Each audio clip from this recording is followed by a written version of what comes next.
اس دنیا کی سب سے طاقتور قوم قوم سمود تھی۔ آج سے تقریباً 5000 سال پہلے قوم سمود اس روئے زمین پر آباد تھی۔ اللہ پاک نے قوم سمود کو اتنی قوت اور طاقت عطا فرمائی تھی کہ قوم سمود کے لوگ کبھی بوڑھے نہیں ہوتے تھے، قوم سمود کے لوگ کبھی بیمار نہیں ہوتے تھے، یہاں تک کہ قوم سمود کے لوگوں کی کبھی نظر تک کمزور نہیں ہوتی تھی۔ اور اللہ پاک نے قوم سمود کے مردوں کو اتنی طاقت عطا فرمائی تھی، اتنی طاقت عطا فرمائی تھی کہ اگر قوم سمود کا کوئی مرد ایک مرتبہ اپنی بیوی سے ہم بستری کر لیتا تو وہ عورت ایک ہفتے تک دوبارہ ہم بستری کے قابل نہ رہتی، اور ایک ہی مرتبہ اس عورت کو حمل ٹھہر جاتا۔ قوم سمود دنیا کی ایسی طاقتور قوم تھی کہ اس وقت دنیا کی کوئی بھی دوسری قوم اس قوم کا مقابلہ نہیں کر سکتی تھی۔ قوم سمود کی عمریں 1000 سال لمبی تھیں، اور قوم سمود کے لوگوں کا اتنا بڑا قد ہوتا، اتنے لمبے لمبے ہوتے کہ بکری جیسے چھوٹے جانور کو اپنی ہتھیلی میں اٹھا کر ایک ہی لقمے میں زندہ کھا جاتے۔ 40 ہاتھ لمبا قوم سمود کے لوگوں کا قد تھا، اور قوم سمود دنیا کی ایسی طاقتور قوم تھی۔ اللہ پاک نے ان کو ایسی قوت اور طاقت عطا فرمائی تھی کہ رہنے کے لیے یہ بڑے بڑے پہاڑوں کو تراش کر اس میں مکان بناتے تھے، اور ایسے خوبصورت مکان بناتے تھے کہ آج بھی ماہرین قوم سمود کی وادی کو دیکھنے کے لیے جاتے ہیں تو جو انہوں نے اتنے بڑے بڑے مکان بنائے پہاڑوں کو تراش کر، تو ماہرین کی عقلیں حیران رہ جاتی ہیں کہ ان لوگوں نے اس وقت پہاڑوں کو تراش کر اتنے بڑے بڑے مکان کیسے بنا لیے۔ ایسی طاقتور قوم تھی، لیکن قوم سمود کی یہ بدبختی تھی کہ وہ خدائے یکتا کو چھوڑ کر بتوں کی عبادت کرتے تھے۔ ان لوگوں نے بڑے بڑے پہاڑوں کو تراش کر مورتیاں بنائی ہوئی تھیں، اور ان مورتیوں کو سجدے کرتے تھے، اور وہ کفر و شرک جیسے گناہ میں مبتلا تھے۔ چونکہ وہ دنیا کی سب سے طاقتور قوم تھی تو غرور، تکبر، بے حیائی اور فحاشی ان لوگوں میں عام تھی۔ اللہ پاک نے حضرت صالح علیہ السلام کو قوم سمود میں بھیجا کہ اے صالح جاؤ قوم سمود کو توحید کی دعوت دو۔ حضرت صالح علیہ السلام قوم سمود میں آئے، آ کے قوم سمود سے فرمایا کہ میں اللہ کا نبی ہوں اور توحید کی دعوت دینے کے لیے تمہارے پاس آیا ہوں۔ تم جو کفر و شرک والے گناہ میں مبتلا ہو، اللہ پاک نے تمہیں دنیا کی سب سے طاقتور قوم بنایا ہے، اور تمہیں ایسی طاقت عطا فرمائی ہے جو روئے زمین پر کسی بھی دوسری قوم کو ایسی طاقت اور قوت نہیں عطا فرمائی۔ تو اللہ پاک کا شکر ادا کرنے کی بجائے تم کفر و شرک میں مبتلا ہو، غرور اور تکبر کرتے ہو، فحاشی اور بے حیائی کو عام کر رہے ہو۔ تو لوگوں نے حضرت صالح علیہ السلام کی بات نہیں سنی۔ قوم سمود کہنے لگی کہ اگر آپ واقعی اللہ پاک کے سچے نبی ہو تو یہ سامنے پہاڑ ہے، اس پہاڑ میں سے ایک حاملہ اونٹنی نکالو، ہم معجزہ دیکھنا چاہتے ہیں۔ حضرت صالح علیہ السلام نے لوگوں سے فرمایا کہ اگر واقعی اس پہاڑ سے ایک حاملہ اونٹنی نکل آئے تو تم بتوں کی پوجا کرنا چھوڑ دو گے، گناہ کرنا چھوڑ دو گے، خدائے یکتا پر ایمان لے آؤ گے۔ قوم سمود نے کہا کہ ہاں، اگر واقعی آپ پہاڑ سے 10 مہینے کی حاملہ اونٹنی نکال دیں تو ہم آپ پر ایمان لے آئیں گے، ہم بتوں کی پوجا کرنا چھوڑ دیں گے، خدائے یکتا کی عبادت کریں گے۔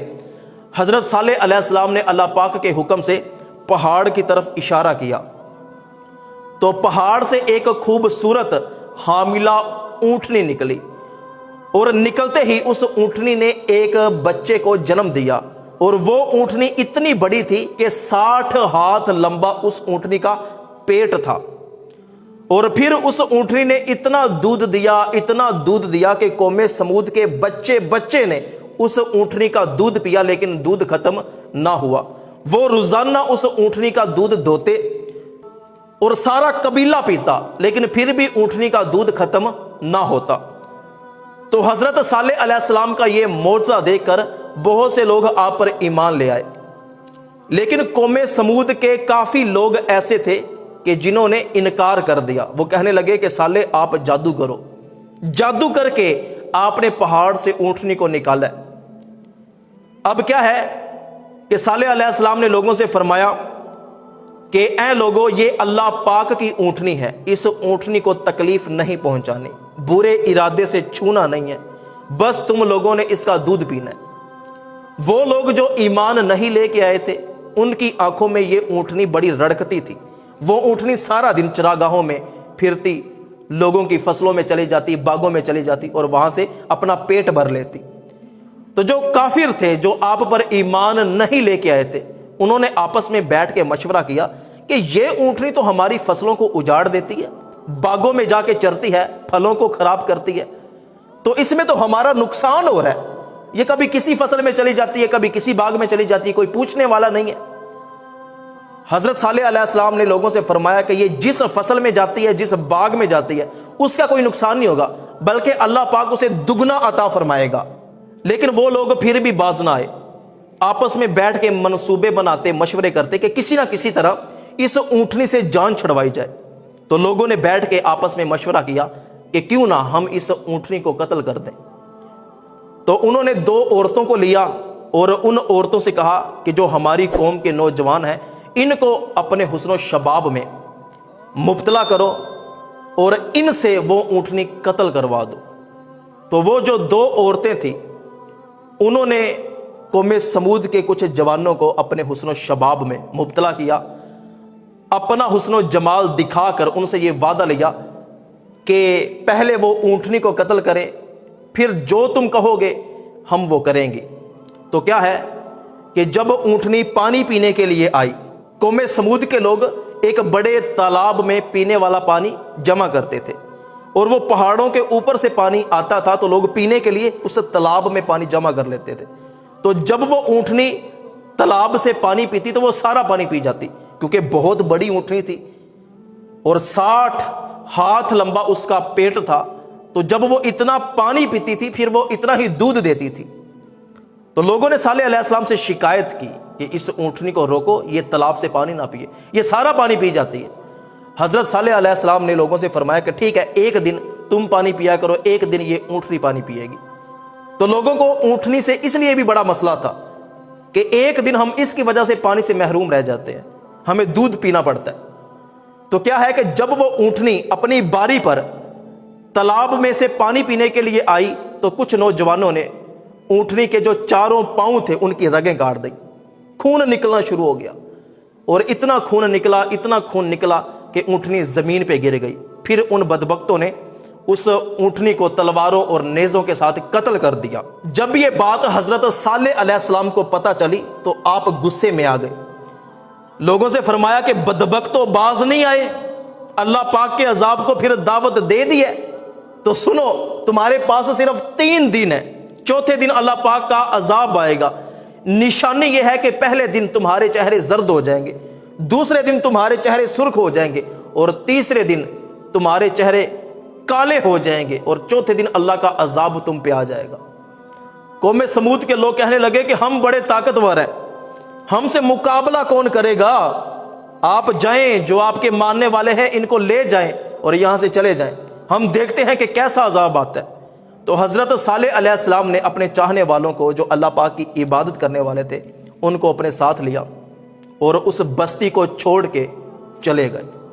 پہلے دن ان کے چہرے زرد ہو گئے، دوسرے دن ان کے چہرے سرخ ہو گئے، تیسرے دن ان کے چہرے کالے ہو گئے، اور چوتھے دن ایک فرشتہ آیا، اس نے زور سے چیخ ماری اور ایسی آواز تھی جس طرح بجلی کی گرج.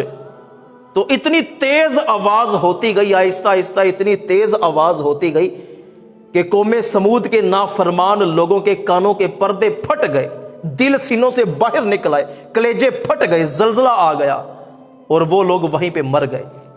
غزوہ تبوک کے موقع پہ حضور اکرم صلی اللہ علیہ وآلہ وسلم اور صحابہ کا وہاں سے گزر ہوا تو کچھ صحابہ نے چاہا کہ ہم قوم سمود کی جو وادیاں ہیں ان کو دیکھیں اور یہاں کے چشموں سے پانی پئیں. حضور اکرم صلی اللہ علیہ وآلہ وسلم نے ارشاد فرمایا کہ خبردار، کوئی بھی بندہ قوم سمود کی وادی میں نہ جائے، کوئی بھی وہاں سے پانی نہ پیے. یہ سیر و تفریح کا مقام نہیں ہے، بلکہ یہ رونے کی جگہ ہے۔ منہ چھپا کے یہاں سے نکل جاؤ، کہیں تم پر بھی اللہ کا عذاب نہ آ جائے۔ اتنی نفرت حضور اکرم صلی اللہ علیہ وآلہ وسلم نے قوم سمود سے فرمائی۔ اب دیکھیں کہ حضرت صالح علیہ السلام کی اونٹنی کو، جس کو آپ نے فرمایا کہ یہ اللہ کی اونٹنی ہے، قوم سمود کے نافرمانوں نے قتل کیا، تو اللہ پاک نے ان پر عذاب بھیجا، اور ان کا ایک بھی فرد، ان کا ایک بھی بچہ روئے زمین پہ باقی نہ رہا۔ تو وہ بدبخت جنہوں نے اہل بیت کو شہید کیا، امام حسن و حسین، اور آپ کی اولاد کو میدان کربلا میں شہید کیا، تو بعد میں عبید ثقفی نے کیا کیا کہ اتنے قتل کروائے کہ ان بدبختوں کی اولاد میں سے کوئی بچہ بھی انہوں نے زندہ نہ چھوڑا، بچے کو مار ڈالا۔ تو آج دیکھیں، اہل بیت کو دیکھیں کہ آج بھی سید موجود ہے، آج بھی ان کی اولاد موجود ہے، اور یزیدیوں کو، کوفیوں کو دیکھیں کہ ان کی اولاد میں سے کوئی بچہ بھی آج موجود نہیں ہے۔ تو یہ اللہ پاک کا قانون ہے کہ جو ظالم ہے اللہ پاک ان کی بھی ایسے ہی پکڑ فرماتا ہے۔